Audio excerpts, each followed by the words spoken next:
दोस्तों नमस्कार। मैं शिव बच्चन निषाद। आज आप सभी को मैं नया चैप्टर पढ़ाने वाला हूं। उस चैप्टर का नाम है विभाजकता का नियम। विभाजकता का नियम, जब किसी पहली संख्या को दूसरी संख्या से भाग दी जाए तो भागफल एक प्राकृत संख्या प्राप्त हो और शेषफल शून्य प्राप्त हो तो इसे विभाजकता का नियम कहते हैं।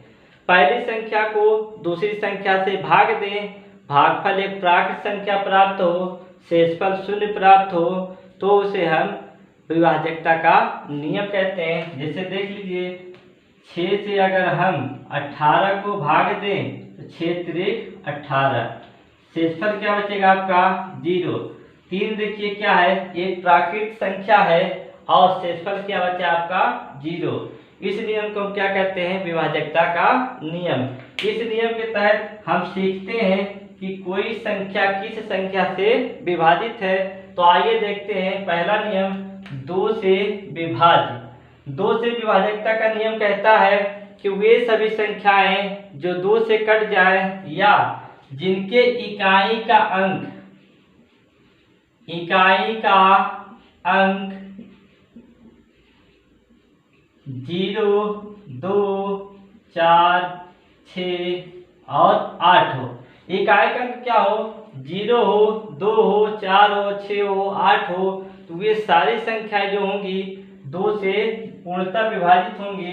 जैसे आप देख लीजिए 7, 8, 7, 2, ये आपकी इकाई का अंक देखिए क्या है, 2 है, तो ये संख्या क्या होगी, पूर्णतः 2 से विभाजित होगी।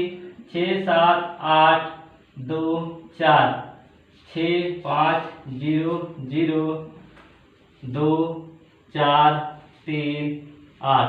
देखिए समय क्या है, कहीं पे 2 है, कहीं पे 4 है, कहीं पे 0 है, कहीं पे 8 है, तो ये सारी संख्या क्या होगी, पूर्णतः 2 से विभाजित होगी। नेक्स्ट देखते हैं 3 से विभाज्य। 3 से विभाजकता का नियम क्या कहता है कि यदि कोई संख्या, जो संख्या दी गई है, उनके अंकों का योग 3 से कट जाए तो वह संख्या क्या होगी, 3 से पूर्णतः विभाजित होगी। तो देखते हैं कोई संख्या लिखकर, 3, 8, 4, 8 3 11, 8 3 11, 4 15। इसमें जोड़ लेते हैं 3 + 8 + 4, 4 8 4 12, 12 3 क्या हो जाएगा 15, 15 आपका क्या है 3 से विभाजित हो जाएगी, अर्थात 384 3 से पूर्णतः विभाजित होगी। इस तरीके से आप बहुत संख्या देख लीजिए 9 6 9 6 15, 15 3 18, 18 6 24, जोड़ लीजिए 6 3 9, 9 6 15, 15 9 24, 24 भी आपकी क्या हो जाएगी, 3 से कट जाएगी, अर्थात ये संख्या क्या होगी, 3 से कट जाएगी। ध्यान दीजिएगा, दी हुई संख्या के अंकों का योग 3 से पूर्णतः विभाजित होना चाहिए, तभी वो संख्या 3 से पूर्णतः विभाजित होगी। नेक्स्ट देखते हैं 4 से विभाजकता का नियम। 4 से विभाजकता का नियम क्या कहता है किसी संख्या के इकाई और दहाई से बनने वाली संख्या, किससे, इकाई और दहाई, इकाई और दहाई से बनी संख्या, इकाई और दहाई से बनी संख्या यदि 4 से विभाजित है तो वह संख्या क्या होगी, 4 से पूर्णतः विभाजित होगी। देख लीजिए 3 4 4 3 7 2 4। इसमें देखिए इकाई और दहाई का अंक क्या है 24 है, ये संख्या क्या होगी 4 से आपकी कट जाएगी, अर्थात ये संख्या क्या होगी 4 से पूर्णतः विभाजित होगी। 9 6 7 8 4, ये भी देखिए 84 है, इकाई और दहाई से बनी संख्या क्या है 84 है, 84 आपकी क्या होगी 4 से पूरा विभाजित हो जाएगी, तो ये संख्या भी क्या होगी आपकी 4 से पूर्णतः विभाजित होगी। इस प्रकार से जो भी संख्या होगी इकाई और दहाई से बनी संख्या 4 से कट जाएगी तो वह संख्या 4 से पूर्णतः विभाजित होगी। 5 से विभाजकता का नियम, इसमें भी देखिए इकाई का अंक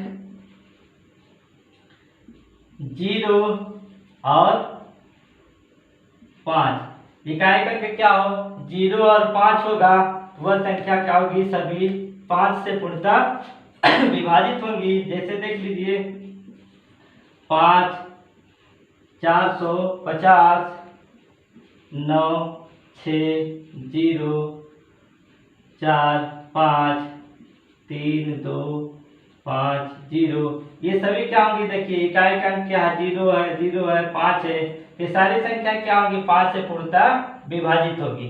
एक चीज थोड़ा सा याद रखिएगा 4 वाले में यदि इकाई का अंक क्या हो, इकाई का अंक इसमें भी डबल 0, अगर इकाई का अंक डबल 0 होगा तो वो भी संख्या 4 से पूर्णतः विभाजित होगी। 5 में क्या होगा, अगर इकाई का अंक 0 है 5 है तो संख्या पूर्णतः 5 से विभाजित होगी। 6 से विभाजित के नियम का देखें, 6 से विभाजकता का नियम 6 देखिए किसी कोई दो संख्याओं का गुणनफल है। 6 क्या है, किसी दो संख्याओं का गुणनफल है। वो संख्या कौन सी है आपकी 2 और 3, तो ये देखिए 2 और 3 क्या है, दो अभाज्य गुणनखंड है। दो अभाज्य गुणनखंडों का गुणनफल क्या है 6 है, अर्थात यहाँ पर 2 और 3 का नियम लागू होगा। आप ऊपर 2 का नियम और 3 का नियम देख चुके हैं, 2 और 3 का नियम अगर फॉलो करेगी तो संख्या क्या होगी 2 और 3 से पूर्णतः विभाजित होगी। तो चेक करते हैं कोई संख्या कि 2 और 3 से पूर्णतः विभाजित होगी कि नहीं। ऊपर देखिए लिखा हुआ है 384। 384 देखिए इकाई का अंक क्या है 4 है, अर्थात 2 का नियम फॉलो करता है तो यह संख्या 2 से पूर्णतः विभाजित होगी। 3 से देखते हैं 8 4 12 3 15, इकाई का अंक पूरे क्या होता है 15 आता है, तो यह संख्या क्या होगी 3 से पूरा कट जाएगी, अर्थात यह भी संख्या क्या होगी 3 से पूरी विभाजित होगी। अर्थात 2 और 3 से कटने वाली वे सभी संख्याएं 6 से पूर्णतः विभाजित होगी। नेक्स्ट देखते हैं, नेक्स्ट है आपका 7 से विभाज्य। 7 से विभाज्य में देखिए इसमें दो नियम आएंगे आपको, दोनों ध्यान से देखिएगा। एक तो बहुत सरल है, दूसरा थोड़ा सा टफ है। पहला आपका क्या है, यदि कोई 3 अंक की संख्या रिपीट करे, यदि कोई 3 अंक की संख्या क्या हो रिपीट करे, या कोई एक ही अंक से बनी संख्या 6 अंकों की हो। 3 अंक की संख्या रिपीट करे, कोई संख्या लिख लीजिए 3 4 2, यहाँ पर देखिए 3 4 2 3 4 2, 3 अंक की संख्या 2 बार रिपीट कर रही है, ये संख्या क्या होगी 7 से विभाजित हो जाएगी। इसी तरीके से आप कोई भी संख्या लिख सकते हैं 3 अंक की जो क्या हो रिपीट करती हो, तो सारी संख्या क्या होगी 7 से विभाजित होगी। या एक ही अंक से बनी 6 अंकों की कोई संख्या हो तो वो भी संख्या क्या होगी 7 से पूर्णतः विभाजित होगी। इसमें दूसरा नियम देखते हैं, ऑस्कुलेटर का एक नियम है जिसमें ऑस्कुलेटर के रूप में -2 का प्रयोग करते हैं। एक एग्जांपल देखते हैं 9 9 9 9 5, देखते हैं कैसे होता है। इसमें 9 9 9 9 -2 into 5, अब गुणा करके इसमें से घटा दीजिए तो आपका प्राप्त होगा 9 9 9 8 9, ये प्राप्त होगा। 5 गुना 10 घटा देंगे तो इसमें भी ऑस्कुलेटर का नियम लगाएंगे 9 9 8 -2 गुणे 9, 9 दूना 18 घटा दीजिए तो आपको मिलेगा 9 9 8 9 प्राप्त होगा। फिर ऑस्कुलेटर का नियम लगा दीजिए यहाँ पर 9 9 8 -2 गुणे 9, 9 दूना 18 फिर घटा दीजिए तो यहाँ प्राप्त होगा आपका 98, और 98 क्या होगा आपका, ये 98 जो है 7 से पूर्ण विभाजित हो जाएगा। इस प्रकार से ये जो संख्या है आपकी 7 से पूर्णतः विभाजित हो जाएगी। यह ऑस्कुलेटर का नियम है, इसे -2 से गुणा करके इस वाली संख्या को घटाते जाते हैं, लास्ट में जो छोटी संख्या बचेगी वो 7 से विभाजित होनी चाहिए। तो ये आपका था 7 का विभाजकता का नियम। अगला देखते हैं 8 से विभाज्य। आपने 4 की विभाजकता का नियम में क्या देखा, इकाई और दहाई से बनी संख्या यदि 4 से विभाजित है तो पूर्णतः 4 से हो जाएगी विभाजित हो जाएगी। उसी प्रकार से 8 में इकाई दहाई और सैकड़े की से बनी संख्या देखें, किससे बनी संख्या, इकाई दहाई और सैकड़े से बनी संख्या, सैकड़े से बनी संख्या भागे 8। यदि 8 से विभाजित है तो वह संख्या क्या होगी, पूर्णतः 8 से विभाजित होगी। जैसे देख लीजिए 6 4 9 6 4 9 सॉरी 6 4 7 24। यहाँ पर देख लीजिए ये संख्या क्या होगी आपकी 8 से पूर्णतः विभाजित होगी। गलत हो गया यहाँ पर, जैसे 6 4 2 1 6। ये संख्या क्या आपकी पूर्णतः विभाजित होगी। और देख लेते हैं 7 8 4 8। ये भी क्या होगी आपकी संख्या 8 से पूर्णतः में, देख लीजिए इसको 8 से भाग करेंगे तो पूरा क्या होगी, विभाजित हो जाएगी। यहाँ पर 216 का 8 से भाग करेंगे तो पूरा कट जाएगा। इस प्रकार इकाई, दहाई और सैकड़े से बनी संख्या यदि 8 से विभाजित है तो वह संख्या 8 से क्या होगी, पूर्णतः विभाजित होगी। नेक्स्ट देखें 9 से विभाज्य। 9 का विभाजकता का नियम क्या होता है, 3 का नियम लागू होगा। जिस प्रकार से 3 की विभाजकता में आपने देखा था कि संख्याओं के अंकों का योग यदि 3 से विभाजित है तो वह संख्या 3 से पूर्णतः विभाजित होगी, वही नियम यहाँ पे लगेगा। यदि दी गई संख्याओं के अंकों का योग 9 से कट जाता है तो वह संख्या क्या होगी, 9 से पूर्णतः विभाजित होगी। देखें 8 1 4 8 1 9 5। ये संख्या देख लीजिए जोड़कर कट जाएगी 9 से। 8 + 1 + 4 + 5 कितना हो जाएगा, 5 4 9 9 और 1 10 8 18। ये संख्या पूरी कट जाएगी, अतः ये क्या होगा, 9 से पूर्णतः विभाजित। तो आपको ध्यान देना है कि जो संख्या दी रहेगी उनके संख्याओं का योग अगर 9 से कट जाता है तो संख्या पूरी क्या होगी, 9 से पूर्णतः विभाजित होगी। नेक्स्ट देखते हैं 11 से विभाजकता का नियम। यहाँ पर ध्यान दीजिएगा 11 से विभाजकता का नियम, यदि दी हुई संख्या में संख्या के अंकों के विषम स्थान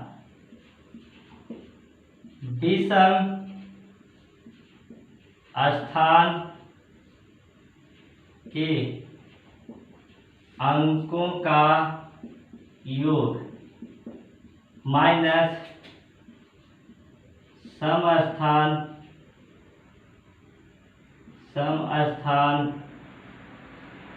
के अंकों का योग, अगर ये 0 हो जाए, क्या हो जाए, 0। सम विषम स्थान के अंकों का योग और सम स्थान के अंकों का योग जोड़कर घटा दें, 0 हो जाए, या 11 के गुणज मिल जाए, 11 22 33 मिल जाए, वो संख्या क्या होगी आपकी, पूर्णतः 11 से विभाजित होगी। देखते हैं एग्जाम्पल इसका। एग्जाम्पल देखते हैं, संख्या लिख लेते हैं 63 415। दूसरी संख्या लिखते हैं 12 342। चेक करते हैं, विषम स्थान के अंकों का योग माइनस सम स्थान के अंकों का योग। पीछे से जोड़िएगा, पीछे से आप गिनेंगे तो विषम स्थान मिलेंगे, एक छोड़कर विषम स्थान।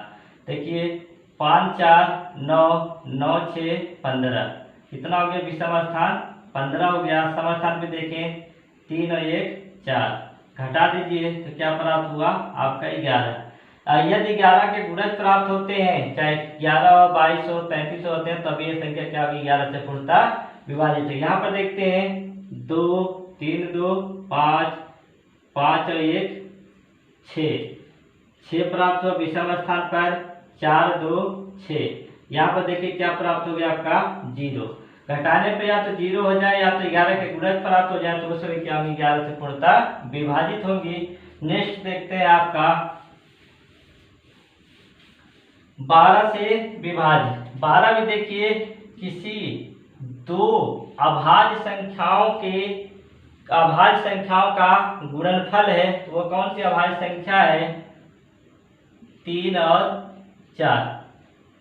3 और 4 क्या है, एक सभाज्य संख्या है।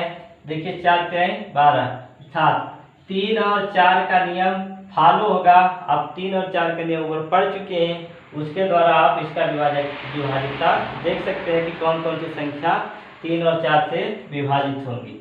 वह संख्या क्या होगी, 12 से पूर्णतः विभाजित होगी।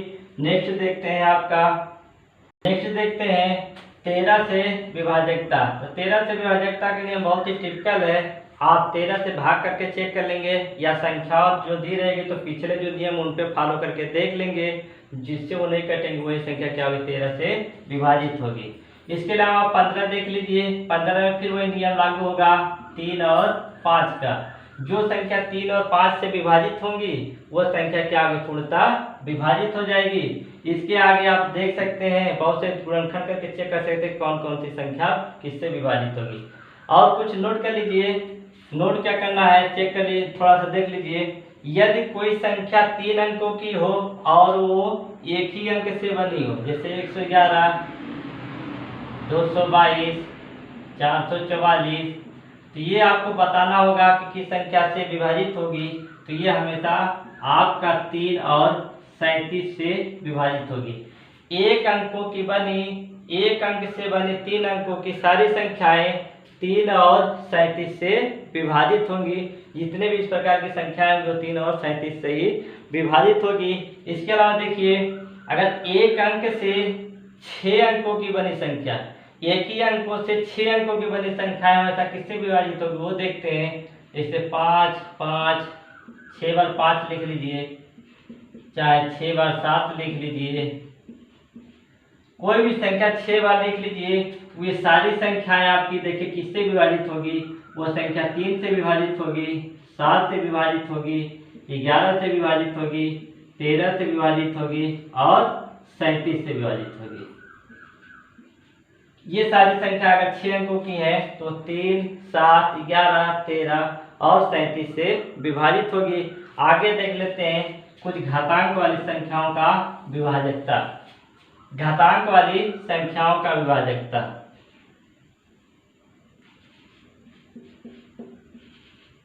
घातांक वाली संख्याएं, दो नियम देख लीजिए इसमें। एक तो पूछेगा किससे विभाजित होगी और दूसरा पूछेगा किससे विभाजित नहीं होगी। तो पहला देखते हैं, यदि a की घात n प्लस b की घात n है तो यह संख्या हमेशा a प्लस b से विभाजित होगी। किससे विभाजित होगी? a प्लस b से। यदि क्या होगा, यदि n की घात जो n है यहाँ पर वो क्या हो, विषम। कैसी हो? विषम संख्या। जैसे देख लेते हैं 9 की घात 15 प्लस 6 की घात 15, यह संख्या हमेशा 9 प्लस 6 बराबर 15 से विभाजित होगी। विषम की घात है, देख लीजिए। दूसरा नियम है आपका a की घात n प्लस b की घात n, यह संख्या किससे विभाजित नहीं होगी, वो संख्या है आपका a minus b। a minus b जो होगा उस संख्या से कभी भी ये विभाजित नहीं होगी। यहाँ पर देख लीजिए n बराबर क्या होना चाहिए, विषम संख्या होगी। क्या होगी?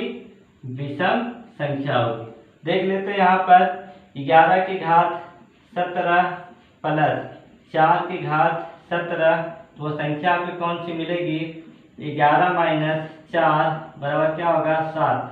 7 से यह संख्या कभी भी विभाजित नहीं होगी।